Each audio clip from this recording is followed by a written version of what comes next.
kita tidak boleh terbawa perasaan. Kita harus tegas dan berorientasi pada kelancaran sistem, bukan yang lainnya. Intinya, kita tidak boleh baper.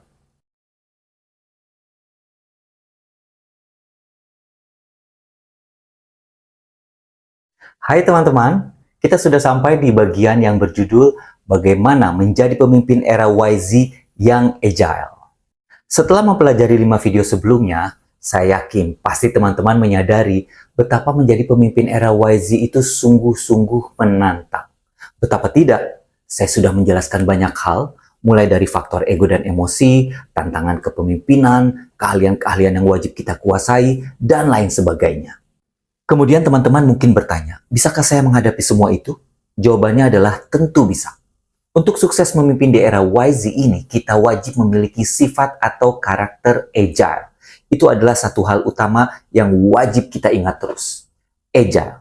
Selama kita bisa agile, maka kita pasti akan mampu menghadapi segala tantangan kepemimpinan era YZ.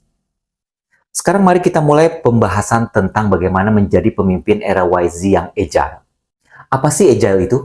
Kalau saya boleh menyebutkan, ada 2 kata dalam bahasa Indonesia yang cukup mewakili istilah agile, yaitu lincah dan fleksibel. Sementara di kamus-kamus disebutkan bahwa definisi agile adalah mampu bergerak dengan cepat dan mudah. Jadi agile dalam hal menjadi pemimpin era YZ kemungkinan dapat diartikan sebagai memiliki kelincahan berpikir. Lalu bagaimana aplikasinya? Apa yang wajib kita lakukan supaya memenuhi syarat dan dapat disebut sebagai pemimpin yang agile? Pertama dan paling wajib dilakukan adalah mendekatkan diri pada tim kita. Kenapa mendekatkan diri ya? Hubungannya apa dengan kelincahan berpikir?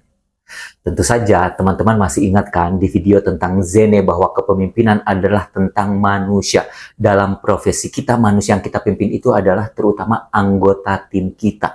Jadi kepemimpinan kita itu paling utama adalah tentang mereka, anggota tim kita. Bagaimana kita bisa secara mendasar disebut sebagai pemimpin apabila kita tidak berada dekat dengan orang-orang yang kita pimpin. Dan faktor ini tidak boleh dianggap sepele loh. Berikut ada satu contoh kurang baik yang dapat menjadi pelajaran buat kita. Ada seorang Director of Sales and Marketing di sebuah perusahaan. Mari kita sebut dia sebagai pemimpin C. Dia sangat sulit dihubungi oleh anggota timnya. Bahkan jika masuk kantor, ia selalu berusaha untuk tidak terlihat oleh yang lain. Langsung menyusup ke dalam kantornya. Kemudian jika dikirimi WA oleh anggota tim, balasnya selalu lama. Bisa sampai 24 jam lebih baru dibalas. Dan yang lebih parah lagi adalah dia memiliki satu prinsip. Bahwa pada waktu makan siang, ia tidak boleh diganggu sama sekali oleh siapapun. Bahkan soal pekerjaan sekalipun. Jika seorang anggota tim menghampirinya pada saat makan siang, misalnya ada hal tentang berjualan yang perlu ditanyakan, maka ia akan berdiri dan meninggalkan anggota timnya itu tanpa menjawab apapun.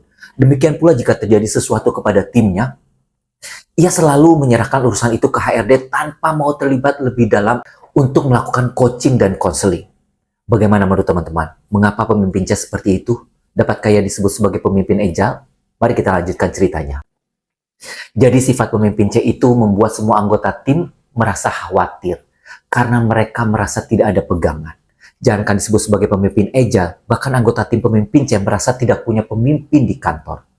Jadi ingat ya, kita wajib mendekatkan diri terlebih dahulu dengan tim kita untuk bisa disebut sebagai pemimpin yang agile. Kalau syarat pertama sudah dipenuhi, barulah kita bisa melakukan syarat berikutnya, yaitu wajib menggunakan judgement yang kuat untuk menentukan kapan harus berpindah-pindah antara peran manajemen dan peran kepemimpinan ketika diperlukan.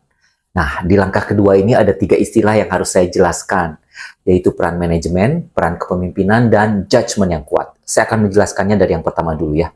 Pertama, peran manajemen. Kita memainkan peran ini ketika sedang mengimplementasikan strategi, mengukur kinerja, dan menjalankan sistem. Dan seperti kita ketahui semua bahwa manajemen berorientasi pada tugas, bukan manusia. Jadi pada saat kita memainkan peran manajemen, kita tidak boleh terbawa perasaan. Kita harus tegas dan berorientasi pada kelancaran sistem, bukan yang lainnya. Intinya, kita tidak boleh baper. Kalau melihat ada anggota tim yang tidak menjalankan strategi dasar atau visi di organisasi, kita wajib menjadi tegas terhadapnya. Kalau melihat anggota tim yang kinerjanya tidak sesuai dengan harapan, maka kita wajib menegurnya. Dan kalau ada sistem yang tidak dijalankan dengan baik, maka kita boleh marah kepada anggota tim kita. Tidak ada alasan bagi kita untuk tidak melakukan pembetulan terhadap hal-hal yang saya sebutkan tadi. Misalnya kita beralasan bahwa kita canggung untuk menjadi tegas, atau kita segan karena anggota tim kita lebih tua, atau kita beralasan bahwa karakter kita itu tidak bisa marah pada orang lain. Semua itu bukan alasan. Kalau kita tidak mampu melakukannya, itu artinya kita belum siap menjadi pemimpin di organisasi. Kita masih harus belajar tentang kepemimpinan. Peran kepemimpinan. Kita memainkan peran ini ketika membuat keputusan-keputusan dan mengkomunikasikan pesan-pesan yang kuat. Di sini kita wajib menyertakan faktor manusia ke dalam semua sepak terjang kita. Karena kepemimpinan itu orientasinya adalah manusia. Keputusan-keputusan yang dibuat harus difikirkan secara matang. Apakah merugikan para anggota tim? Apakah merusak budaya di organisasi? Apakah merugikan para stakeholder lainnya? Dan kita wajib menanyakan itu pada diri sendiri. Begitupun ketika kita mengkomunikasikan pesan-pesan yang kuat, kita wajib menyesuaikan diri terhadap jenis kepribadian anggota tim yang kita ajak bicara, supaya pesan bisa tersampaikan dengan baik. Jangan bersikeras menggunakan cara-cara yang kita nyaman sendiri saja, tetapi tidak nyaman bagi anggota tim yang kita ajak bicara. Yang ketiga adalah judgement yang kuat. Di antara dua peran tadi, saya sudah jelaskan ciri-cirinya kan? Saya ulang sedikit ya, bahwa peran manajemen dilakukan ketika mengimplementasikan strategi dan menjalankan sistem dan mengukur kinerja. Peran kepemimpinan dilakukan ketika kita membuat keputusan-keputusan dan mengkomunikasikan pesan-pesan yang kuat. Sesungguhnya menjadi leader itu memang mengasyikkan, dan menjadi manajer itu adalah hal biasa. Memang agak klise, tapi perlu diingat ya, bahwa manajemen yang hebat membutuhkan sebentuk kepemimpinan yang mumpuni. Dan seorang leader yang hebat adalah juga manajer yang baik. Tapi tetap, ketika kita bertransisi menjadi manajer atau pemimpin yang agile, kita tidak dapat mengabaikan kemampuan manajemen begitu saja.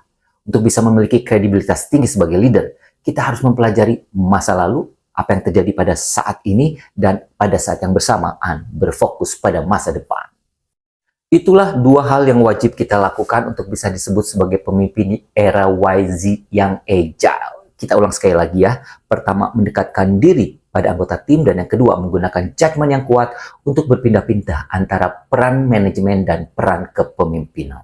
Dan semua ilmu dasar ini akan kita aplikasikan di video-video berikutnya di series ini. Jadi ingat-ingat terus bagian ini ya. Nanti teman-teman akan membutuhkan informasi yang sudah saya sampaikan di sini.